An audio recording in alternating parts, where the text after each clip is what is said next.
Aaron Glenn just had an extremely tense moment at a press conference after practice while announcing two catastrophic injuries that may make a victory versus the Bengals completely impossible for the New York Jets, and we got to break it all down. What's up, guys? I'm Matt Long. Welcome to Jets Football 365. If you are a New York Jets fan, hit that subscribe button. But getting into the news for today, coming from Bleacher Report, in exchange with reporters after Friday's practice, Glenn said, "I can't tell you that," when he was asked who the starting quarterback would be. When they persisted, he said, "Because I don't want to," in part because Tyrod Taylor is officially questionable with a knee injury. So, Aaron Glenn has a pretty tense conversation with the media after practice. It was more than just what was written by Bleacher Report and just read off by me. Aaron Glenn and the media went back and forth where, for whatever reason, they kept trying to ask him who's the quarterback, who's the quarterback, who's the quarterback. And it was really awkward and really tense where Aaron Glenn just kept saying, "I'm not going to tell you, I'm not going to tell you, I'm not going to tell you." And now everyone is up in arms on Twitter talking about how, they're all making fun of Aaron Glenn for, fighting the media instead of fighting on Sundays. Or, I saw someone tweeted out, like one of the number one Jets guys tweeting out, maybe because the Bengals don't know who the quarterback is going to be, maybe they'll lose on Sunday. If this was Bill Belichick, everyone would be praising him for keeping it a secret and not giving away anything to the media. But because it's the New York Jets, I guess we are supposed to just tell everyone what's going on at all times. It is objectively a competitive advantage if the Cincinnati Bengals don't know who the quarterback is on Sunday. Yes, both of our quarterbacks aren't very good at football, but it's still a competitive advantage to not know who the quarterback is going to be for the Cincinnati Bengals. Any other team would have done this, but because it's the Jets, it's Jets. It's we can never do the right thing, and the media just makes fun of the Jets for whatever they do. It just always ends up being wrong, even though they don't always do the wrong thing. All the moves always accumulate in bad things happening, but that doesn't mean every single step along the way was the wrong step. There are a ton of things to be mad at Aaron Glenn for over the course of this season. There are a ton of things that he has done completely wrong and things that you should be diving into, but this is not one of them. If I was a coach, I'm not giving away anything to the media. Like, I don't care. Like, I'm not telling you guys anything. I'm not your friend. I'm trying to win football games. I'm going to do whatever it takes to win games. I'm not going to tell you anything about my team for this week, for next week, for any week. Why would I ever give away any sort of competitive advantage like that? So I thought it was a great answer by Glenn, and it looks worse because the Jets are 0-7. If they were 5-2, people would be giving him so much more respect and would be like, maybe we shouldn't be giving the media any information either. Now, I know Aaron Glenn is a little bit more annoyed because the New York Jets have been performing so poorly, but that's only human. I mean, who wouldn't be mad if your team is 0-7? Now, recently in the media, we've watched Woody Johnson, the owner of the New York Jets, who has been staying out of it at this point, or so far up until a couple of days ago, where he spoke out and said that Aaron Glenn, he has full faith in, and we're hearing reports from Jets insiders that it looks like Aaron Glenn's job is really safe this season and into next season, pretty much however the end of this season goes. Now,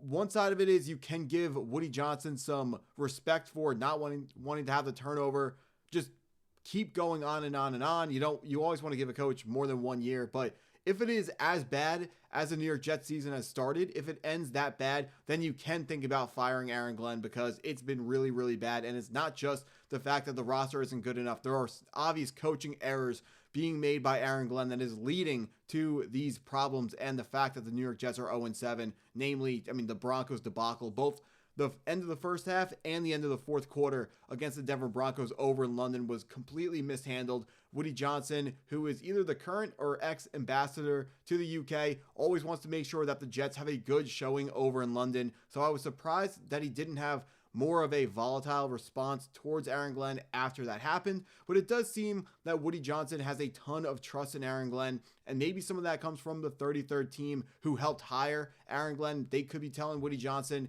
we got to give this guy even more time.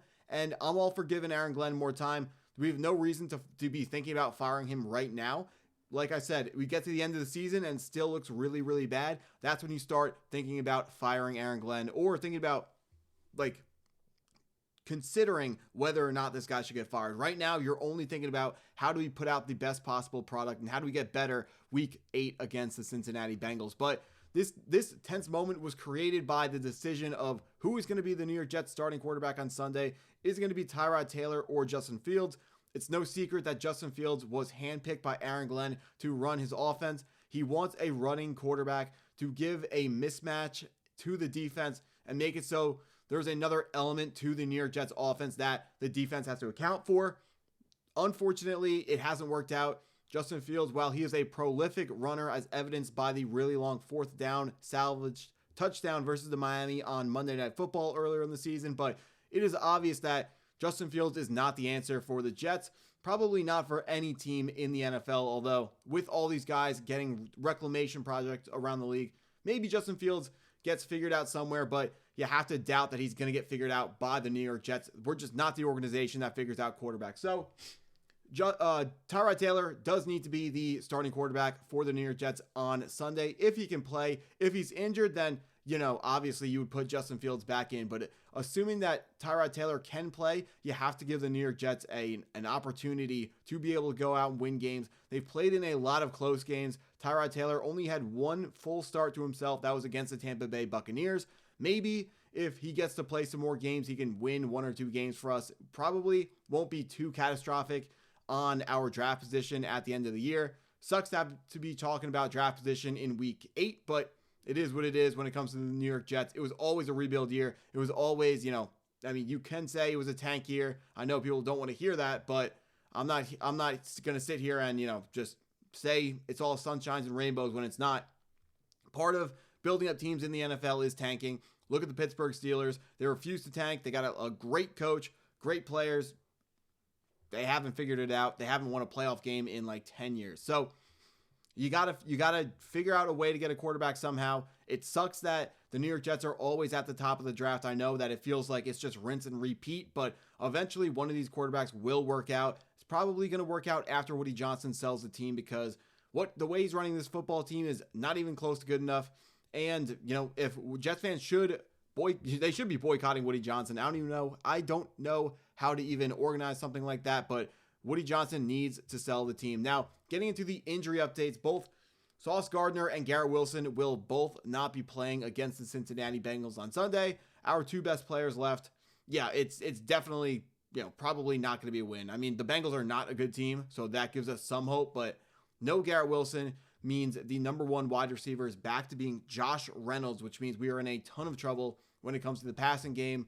Running game is going to be Breece Hall. He's still on the team. You have to imagine he's going to get traded, but for now, he is still wearing a New York Jet jersey, and I'll be cheering for him before he gets traded and even after he gets traded. But no Sauce Gardner is going to be a big loss on the secondary, but Isaiah Thomas will be getting his first ever start as a New York Jet, so it's going to be interesting to see how he fares in that game, although he's getting thrown right into the fire against the best wide receiver duo in the league, Jamar Chase, T. Higgins.